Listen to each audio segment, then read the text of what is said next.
On Saturday, we had to play the two matches against the strongest teams of the league. First against Viernheim and then against Baden-Baden. Our goal was to avoid a 0-8 defeat in both matches. Against Viernheim, Oskar Lemmers won a very nice miniature, but afterwards the match went downhill pretty quickly. I faced the strongest African player Bassem Amin on board 1 in what turned out to be a real rollercoaster game. Bassem plays both e4 and knight f3, so I prepared for both of these moves for around 20 minutes. And after e4, my preparation was to go for the Petrov, and I had a particular line which I wanted to play. But then when I arrived at the board, I told myself, well, I'm not going to play the Petrov. It's a bit boring and probably he knows more opening theory than I do. So I will just go for the Scandinavian. And I went for the line with queen d5 and queen a5, which leads to this typical opening position. And in that position, I played a lot of games with the move c6, but all of these games were many years ago, and I basically stopped playing the Scandinavian because there were some lines which I didn't like after c6. So before the game, actually a couple of days before, I watched a YouTube video by Patrick Zelbel, one of the chess buddies, who introduced the option of going e6 here. And I found it quite interesting. While I didn't have any clue during the game and also didn't prepare it at all, and also I didn't really watch the whole video series, which you can purchase from Patrick, I still thought, well, I'd give it a go, because at least we are probably both out of book by that point, and that was the case. So after e6, he started to think already, and we just played a game of chess. He now went for the logical move a3, and after takes, queen b6, we arrived at a position which we both didn't know, I think, but which seems to be some kind of typical position in that line, which is a line that is very rarely played and a bit in fashion nowadays, it seems. So White has a couple of options here. The most logical options are, I think, castles and d5. And these two options have been played a couple of times in practice. The line which he now goes for, queen e2, is even more rare, but it makes some sense because it's of its analogy to the line in which black has played c6, and in these lines, white also often goes queen e2 and then long castles. It's also a bit more aggressive than the lines with short castles, of course, and goes for a direct confrontation. I castled, and now my opponent played a novelty according to the database, which is the move bishop b4, but we were both already out of book, so it was just something that was played over the board. From a theoretical point of view, I think all three options, rook d8, rook e8, rook c8, might be interesting to study. I decided for rook e8 for the game, which looks to me like the most natural move in the position. And he castled.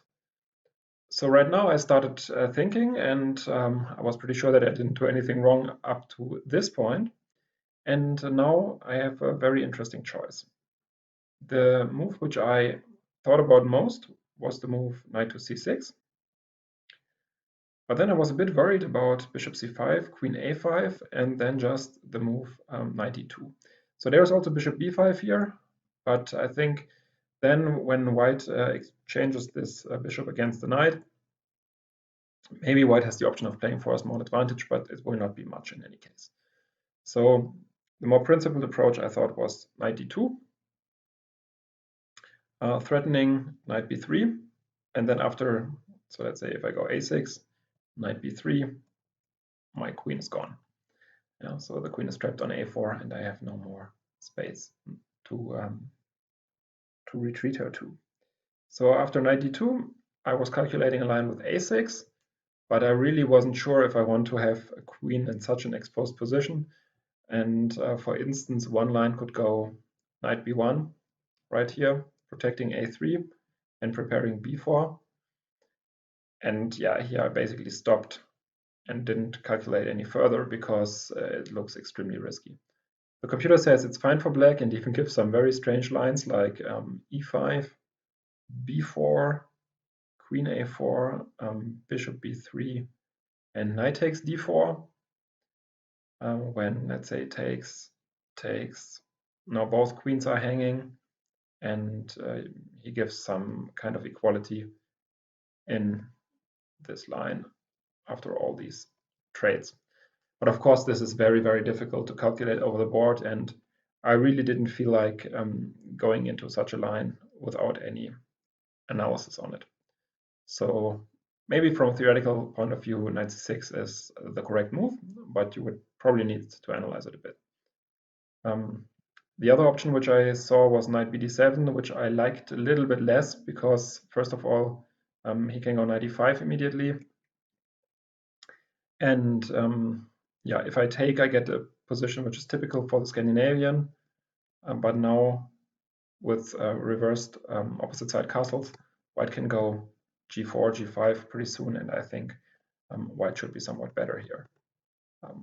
Yeah, it should be said that after knight e5, maybe black can go for a5 or rook a8 and can try to fight for equality in terms of the opening in that way, but that's really not what I wanted to do. So I think the principal move would be knight c6, but I didn't play it because I had the feeling that this is too risky. Instead, I played the move c6, and this move is already almost losing, which is very, very surprising if you think about it. It's just because it's too slow. White can start an attack with g4, h4, and when playing c6, I had calculated quite a bit of that, but I thought that would be fine, but it turns out that white is too quick. So he went knight e5, and now a very strong move, bishop to e1. He still keeps the protection of the d4 pawn, and also doesn't allow me to target the bishop in any way. So for instance, after bishop c3, maybe I have knight e4. So he instead went for bishop e1, now with an idea to go g4 and h4. I saw some of this, but my feeling was that after b5, bishop a2, I should be doing fine. In particular because I saw a maneuver which is played quite often in the Scandinavian, and the maneuver starts with bishop e4, and after f3, bishop d5.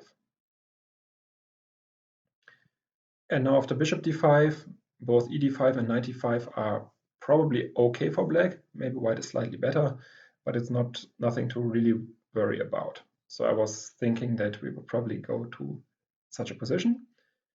But instead, my opponent came up with a very good idea, and maybe you can try to find the best move and also try to calculate the variations a little bit that are involved. Well, the move is g5, sacrificing an exchange. I had seen the move before I entered the line, but I thought after bishop h1, gf, gf, I would be doing okay. So that doesn't seem to be the case, and my opponent illustrated it with a very, very nice move right here, the move bishop to d2. Bishop d2 brings two pieces into the game in one move. First of all, the rook, which attacks on h1 and might also go to g1. And secondly, the bishop, which was not doing much on e1, and now will go to h6. The first line that one might calculate as black is f takes e, but I thought that after rook g1, king h8, bishop h6, the position is completely busted because I can't play rook g8 due to takes, and I'm getting mated.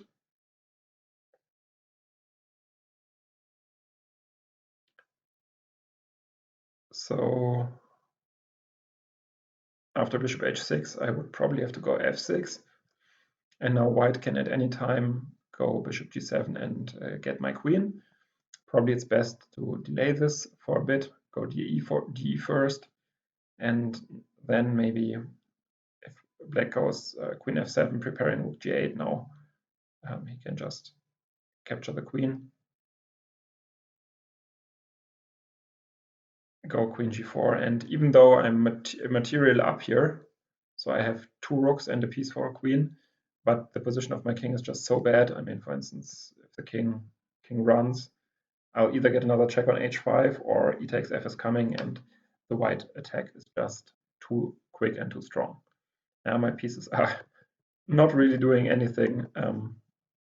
All 4 of them are not really doing anything, and both of white's pieces are decently coordinated, and the queen is very strong in attack.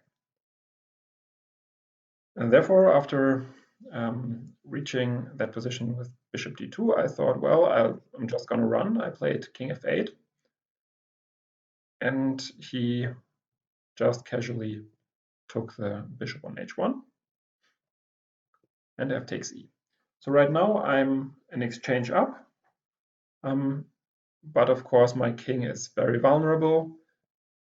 My main idea in such a position is to bring the king, to run, and eventually reach the b7 square. But of course, this takes a lot of time. And other than that, my coordination is pretty bad. My pieces are still not developed, and white's play is just much easier. He went d takes e, to which I now started to implement my plan with king e7. And now you can try to pause the video and you can try to find the best move for white. My opponent found a very strong move, the move rook to d1, which I think from a human point of view is the most logical and strongest move. But the computer gives an even nicer move, the move bishop takes e6. And it's funny enough that black can't really do anything to bring the king to the queen side now. So for instance, after f takes e, white goes queen h5, attacking this rook on e8 and maybe also threatening queen h7. And after king d7, white just goes rook d1, very calm. And the problem is that I can't go king c8 because e8 is unprotected. And otherwise, in the next move, I will just face a very, very nasty discovered check. So the position is just completely hopeless, and black would resign here.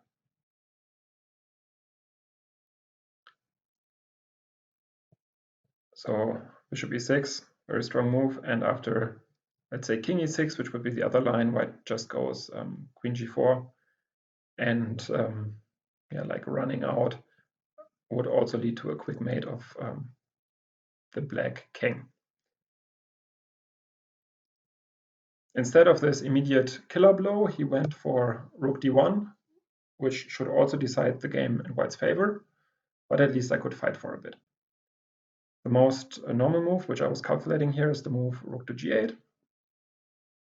But then I felt that after bishop g5, rook g5 takes, 97 f4, white's initiative is just way too strong. So the h7 pawn is weak, f5 might be a threat, followed by either f6 or if I take just e6, and white would have an overwhelming advantage. Therefore, I decided, because he now got short on time, I decided to play a move which he probably had not calculated, and which also looks a little bit stupid, the move rook to f8. My idea was pretty simple, to offer him an endgame, which is better for him, but which maybe is not directly winning. So that would occur after bishop g5 check, which happened in the game, and if now white went for rook d8 check. Takes,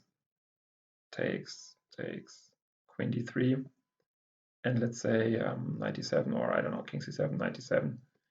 And in any case, in such a position now, the rook on f8 has the merit of protecting the pawn on f7. And while I guess that the position is still better for white, maybe even much better for white, I can definitely fight on in such an endgame. So instead of going for this rook d8, my opponent played another very strong move, the move rook to d6, which keeps up the initiative. And this was especially unpleasant for me, because the most normal move here, knight d7, now runs into bishop e6. I calculated a line after takes, king f7, check. I can't go to g6 because of queen e4 check, and I can't also go to g8 because of queen h5 and queen h7. So therefore, I can't go knight d7, and I decided to now just sacrifice the pawn anyhow and play the move h6 to at least deflect the bishop from g5. And now rook g8. So I basically now lost a pawn in this maneuver, but at least he has now this rook on d6 and no immediate mate. Well, already here he also had some even stronger ways of playing, like bishop takes e6, but he went for queen h5, which is also perfectly fine.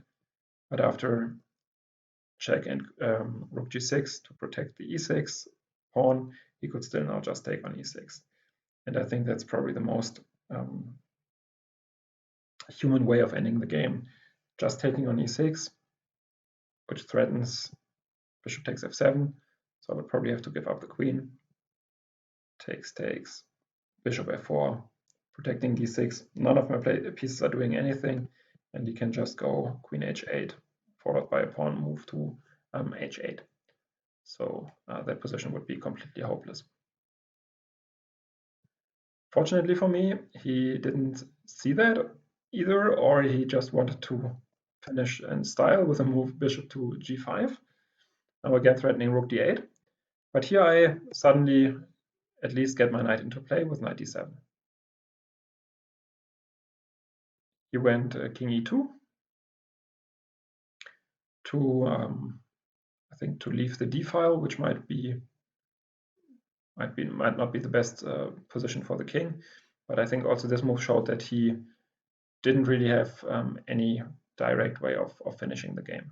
So I went knight f8, which now gives a lot of stability. The knight protects both the rook on g6 and the pawn on e6. And after queen f3, I could even go rook c8.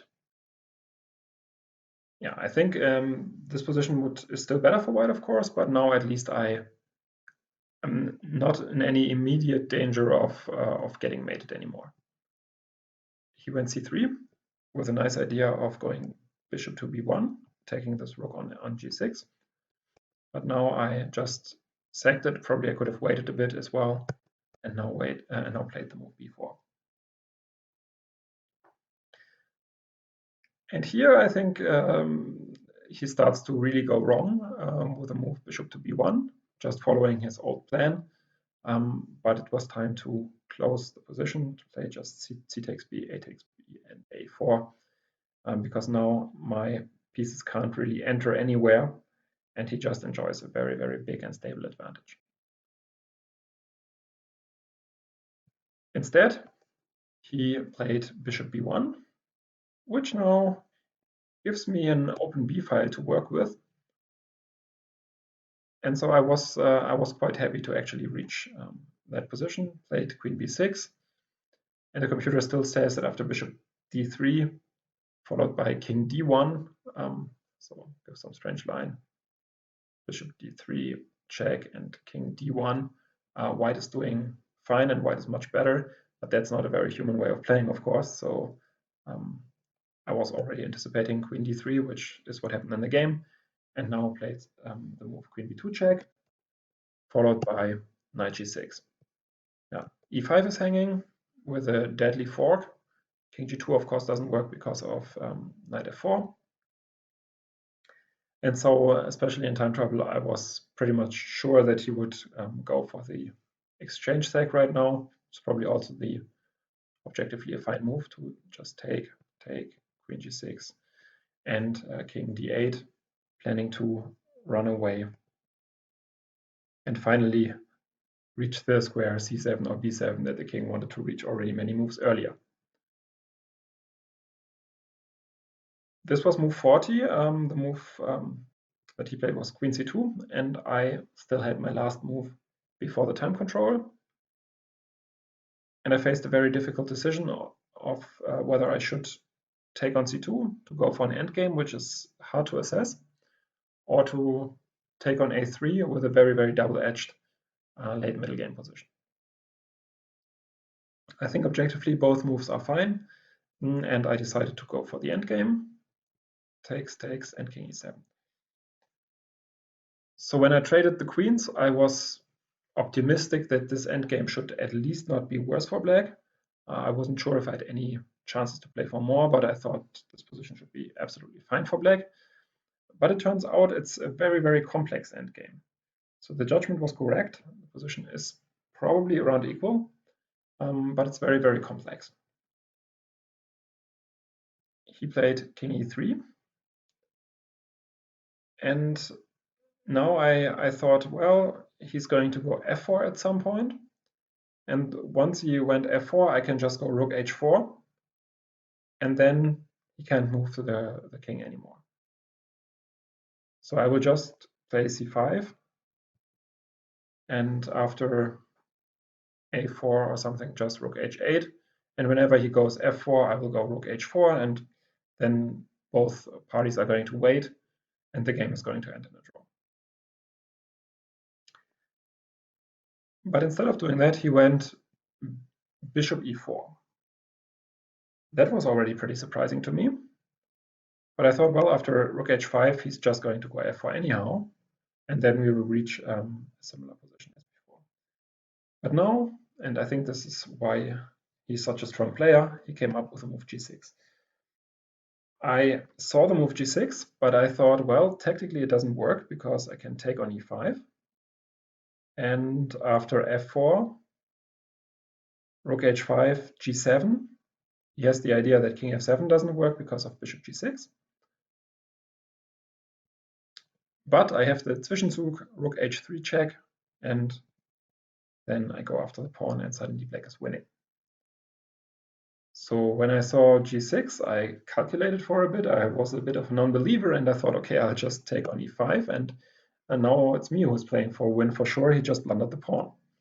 But of course, that was not the case, but he just played f3 right now and reached a very, very stable position with a bishop and these two pawns.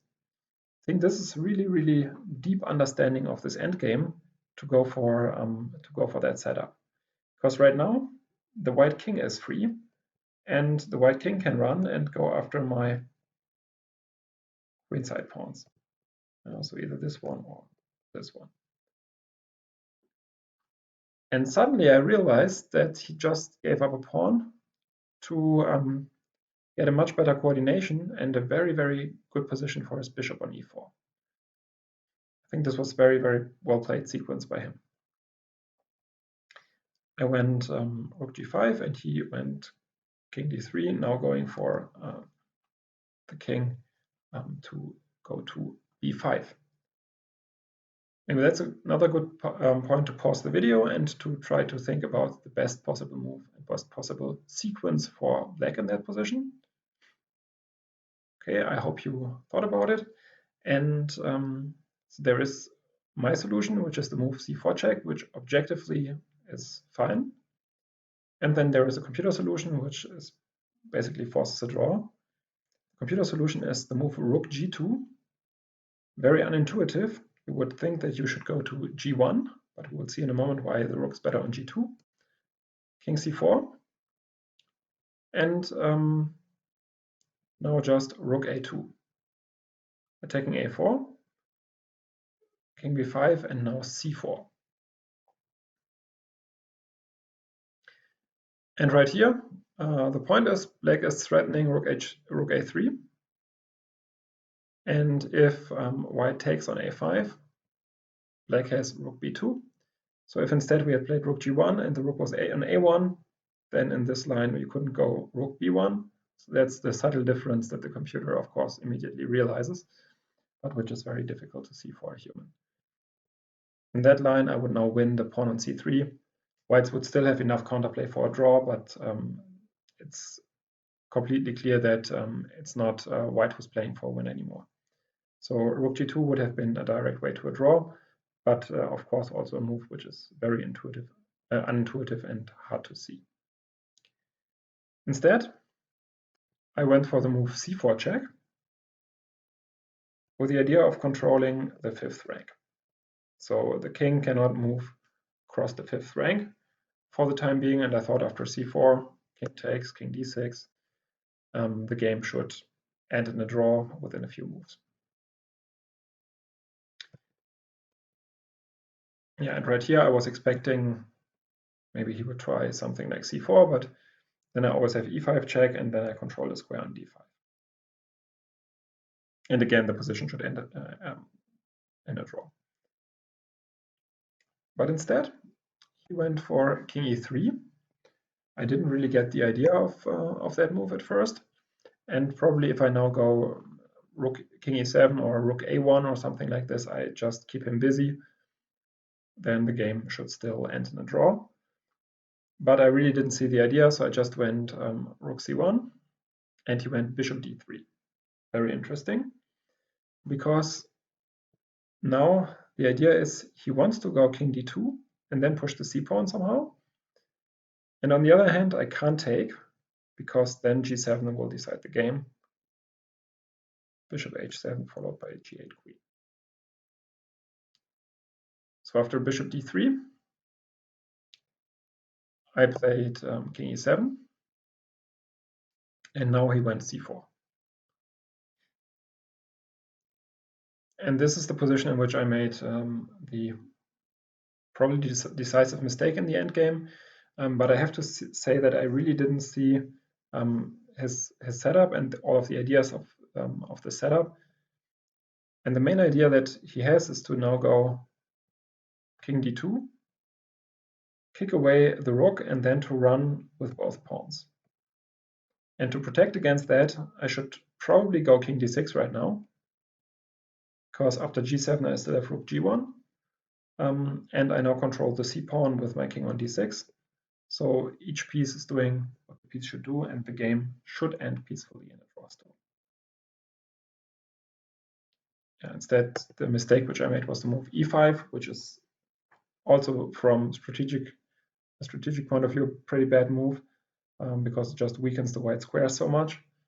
But I was somehow still in the line when he played c4, and then I could go e5 with check, and this was just a completely different position, and I played the move e5, which was probably a decisive mistake. Now he went king d2, and now the problem is that the pawn starts running.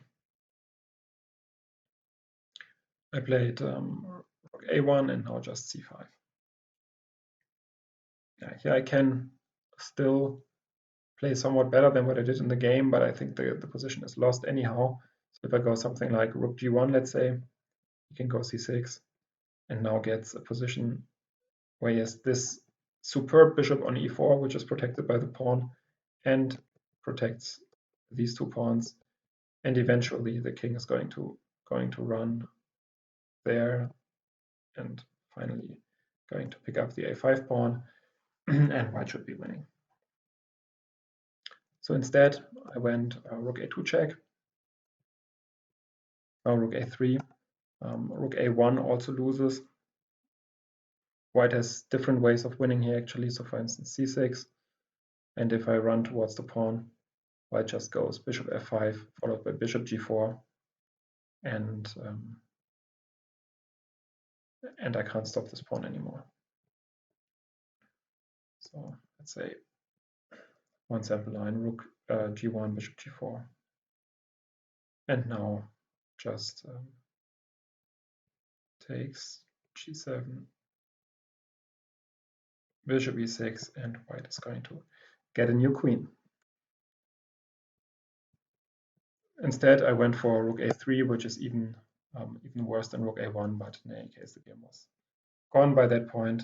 Went g7, king f7, and now he just pushes this pawn to c8, and I can't do anything against this anymore.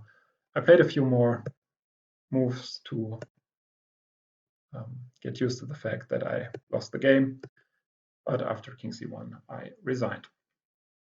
Well, what a roller coaster. In the opening, I think I did fine, and then we just reached this very complicated position where I should have gone for the most principled move, knight c6, or maybe knight bd7, but instead went for c6.